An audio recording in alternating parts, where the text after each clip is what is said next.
Der Utilitarismus und die Ethik von Immanuel Kant sind zwei sehr wichtige moralphilosophische Positionen, die sich ganz grundsätzlich voneinander unterscheiden. Zu beiden Positionen gibt es hier auf meinem Kanal jeweils eine eigene Playlist mit Videos, in denen du ganz genaue Informationen und ausführliche Erklärungen findest. In diesem Video fassen wir kurz und knapp die wichtigsten Unterschiede zusammen und betrachten am Ende 3 Fallbeispiele aus Sicht des Utilitarismus und von Kant. Der utilitaristische Imperativ lautet: Handle so, dass die Folgen deiner Handlung bzw. Handlungsregel für das Wohlergehen aller optimal sind. Kants kategorischer Imperativ in der Universalisierungsformel lautet: Handle nur nach derjenigen Maxime, durch die du zugleich wollen kannst, dass sie ein allgemeines Gesetz werde. Und in der Zweck-an-sich-Formel: Handle so, dass du die Menschheit sowohl in deiner Person als in der Person eines jeden anderen jederzeit zugleich als Zweck, niemals bloß als Mittel brauchest. Aus dem utilitaristischen Imperativ kann man die 4 Grundprinzipien des klassischen Utilitarismus ableiten. Anhand dieser 4 Prinzipien wollen wir nun den Utilitarismus mit Kants Ethik vergleichen. Das erste Prinzip ist das Konsequenzenprinzip oder Folgenprinzip. Es besagt, dass nur die Folgen einer Handlung betrachtet werden. Weder das Handlungsmotiv noch die Handlung selbst sind im Utilitarismus relevant für die Moralität einer Handlung. Bei Kant ist es genau umgekehrt. Die Folgen einer Handlung dürfen nicht berücksichtigt werden.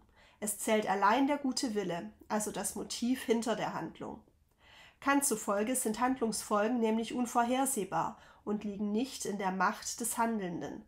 Sie dürfen daher seiner Ansicht nach für die moralische Beurteilung einer Handlung keine Rolle spielen. Das zweite utilitaristische Prinzip ist das hedonistische Prinzip oder Lustprinzip. Im Utilitarismus geht es um das Erreichen von Glück. Glück ist dabei definiert als Lust und Abwesenheit von Unlust. Die Handlungsfolgen werden also danach beurteilt, ob sie möglichst viel Freude und möglichst wenig Leid bei allen Betroffenen bewirken. Der Begriff Glück eignet sich Kants Ansicht nach nicht für eine einheitliche Definition des Guten. Dafür ist der Begriff viel zu unbestimmt. Jeder versteht etwas anderes unter Glück. Freude und Leid, Kant spricht von Neigungen, dürfen bei einer Handlungsentscheidung nicht berücksichtigt werden, sondern nur die reine Achtung vor dem moralischen Gesetz. Damit eine Handlung moralisch und nicht nur legal ist, muss die Handlung nicht nur pflichtmäßig, also aus einer Neigung heraus geschehen, sondern aus Pflicht. Das bedeutet, dass bei Kant nur die Pflicht, die reine Achtung vor dem moralischen Gesetz, den menschlichen Willen bestimmen darf, damit die Handlung moralisch genannt werden kann. Das dritte utilitaristische Prinzip ist das universalistische Prinzip oder Verallgemeinerungsprinzip.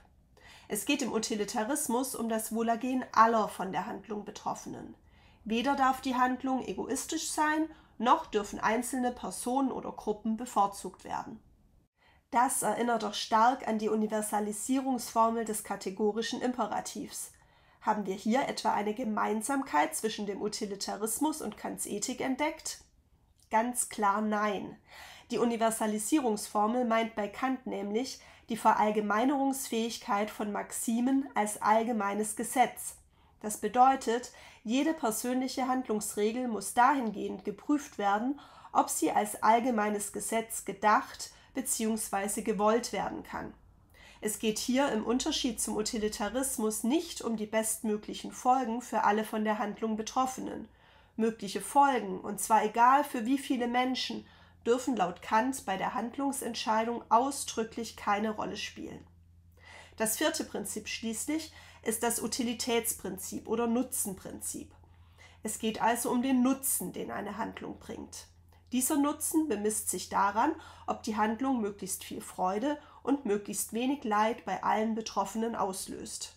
Da der Nutzen im Utilitarismus an den Handlungsfolgen bemessen wird, spielt in Kants Ethik auch dieser Nutzen keine Rolle.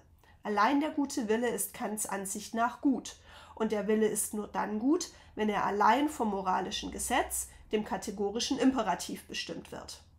Der Nutzen und damit die Handlungsfolgen dürfen bei einer Handlungsentscheidung keine Rolle spielen.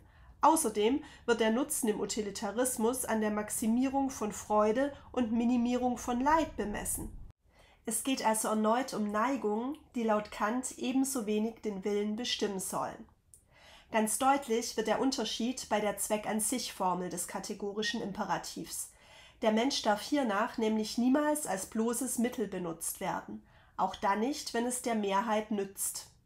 Während Kant also die Instrumentalisierung von Menschen kategorisch verbietet, ist eine solche Instrumentalisierung im Utilitarismus erlaubt, solange sie den Gesamtnutzen fördert. Wir sehen, der Utilitarismus und die Ethik von Immanuel Kant stehen in einem krassen Gegensatz zueinander.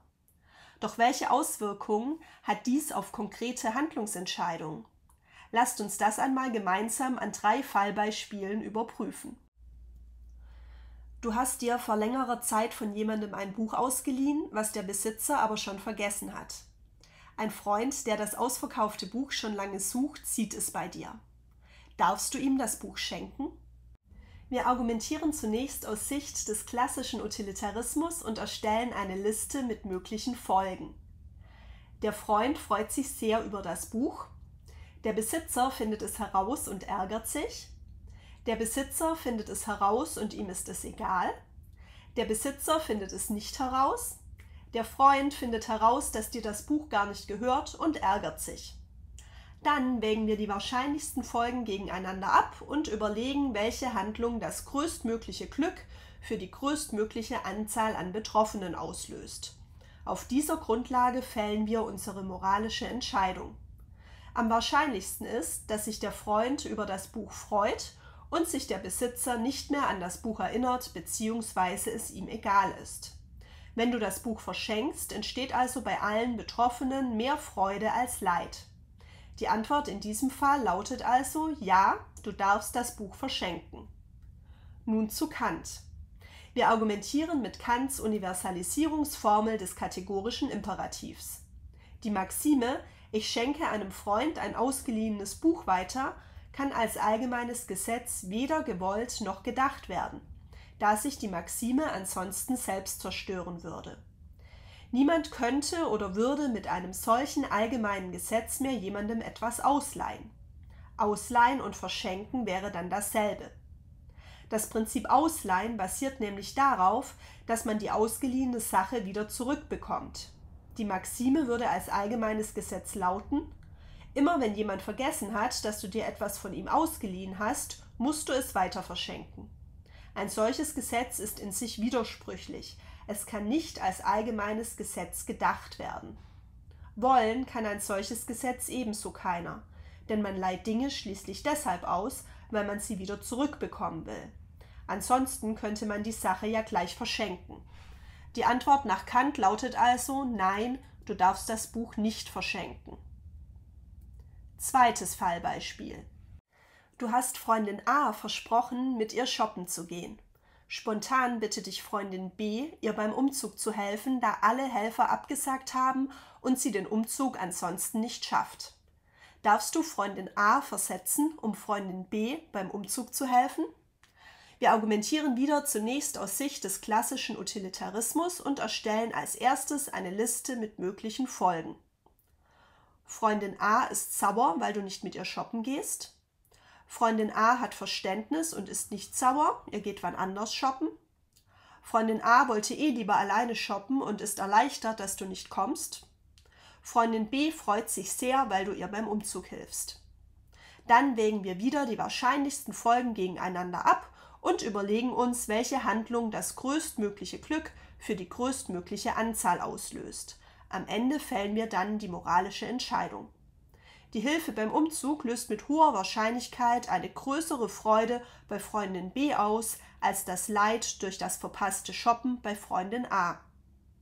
Die utilitaristische Antwort lautet also: Ja, du darfst Freundin A versetzen.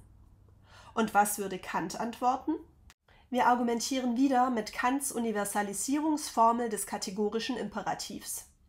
Die Maxime „Ich versetze Freundin A, um Freundin B beim Umzug zu helfen“ kann als allgemeines Gesetz weder gewollt noch gedacht werden, da sich die Maxime ansonsten erneut selbst zerstören würde. Die Freundin zu versetzen bedeutet nämlich nichts anderes, als ein gegebenes Versprechen zu brechen. Das Prinzip Versprechen funktioniert aber nur dann, wenn ich davon ausgehe, dass der andere sein Versprechen auch einhält. Ein allgemeines Gesetz, das vorschreibt, ein Versprechen, aus welchem Grund auch immer, zu brechen, kann nicht einmal gedacht werden. Es wäre in sich logisch widersprüchlich. Ein solches Gesetz kann zudem nicht gewollt werden, da sich ansonsten niemand mehr auf den anderen verlassen könnte. Kants Antwort in diesem Fall lautet also: Nein, du darfst die Freundin nicht versetzen. Nun zum dritten und gleichzeitig krassesten Fallbeispiel. Eine Bergbahn fährt im Nebel in Richtung Tal auf 5 Wanderer zu, die sich auf den Gleisen befinden. Eine Vollbremsung wäre zwecklos. Du stehst auf einer Brücke über den Gleisen, neben dir ein sehr dicker Mann. Darfst du den sehr dicken Mann von der Brücke schubsen, um die Bahn zu bremsen? Wieder betrachten wir den Fall zunächst aus utilitaristischer Sicht und machen eine Liste mit möglichen Folgen. Der dicke Mann bremst die Bahn und die 5 Wanderer überleben. Der dicke Mann stirbt. Wägen wir die möglichen Folgen gegeneinander ab und überlegen uns, welche Handlung das größtmögliche Glück für die größtmögliche Anzahl auslöst. Dann fällen wir die moralische Entscheidung. Ein Mensch stirbt und 5 Menschen überleben. Die klassisch utilitaristische Antwort lautet also: Ja, du darfst den Mann von der Brücke schubsen. Aber hatte Kant nicht den Einwand vorgebracht, dass wir die Folgen nicht sicher wissen können, dass sie in der Zukunft liegen? Konstruieren wir doch einmal andere Folgen, sodass du den dicken Mann nicht von der Brücke schubsen dürftest. Solche möglichen, wenn auch recht unwahrscheinlichen Folgen könnten sein: Die 5 Wanderer sind Massenmörder und haben vor, viele Menschen umzubringen. Der dicke Mann ist ein berühmter Wissenschaftler, der kurz davor ist, ein Wundermittel gegen Krebs zu entwickeln. In Anbetracht dieser Folgen wäre die utilitaristische Antwort ein klares Nein. Bei Kant ist die Sache wieder einfacher. Hier argumentieren wir einmal zur Abwechslung und, weil es in einem solchen Fall das eindeutigere Ergebnis liefert, mit Kants Zweck-an-sich-Formel des kategorischen Imperativs. Wenn du den dicken Mann von der Brücke schubst, benutzt du ihn nur als Mittel, nämlich um die Bahn zu bremsen und nicht gleichzeitig auch als Zweck an sich. Kants Antwort in diesem Fall ist also ein klares Nein. Du darfst den Mann nicht von der Brücke schubsen. An der Gegenüberstellung der beiden moralphilosophischen Positionen Utilitarismus und Kant sind nicht nur die krassen Unterschiede deutlich geworden, sondern auch einige Stärken und Schwächen dieser Positionen. Zu den Vor- und Nachteilen von Kants Ethik und den Stärken und Schwächen des klassischen Utilitarismus findest du in den jeweiligen Playlists jeweils ein eigenes, ausführliches Video. Welche Position überzeugt dich persönlich mehr? Wie hättest du selbst in den Fallbeispielen entschieden? Hinterlasse gerne einen Kommentar mit deiner Meinung. Mit dem Quizlet Lernset Kant versus Utilitarismus, eine Gegenüberstellung mit Fallbeispielen, kannst du dein Wissen jetzt überprüfen. Viel Spaß beim Lernen und bis bald!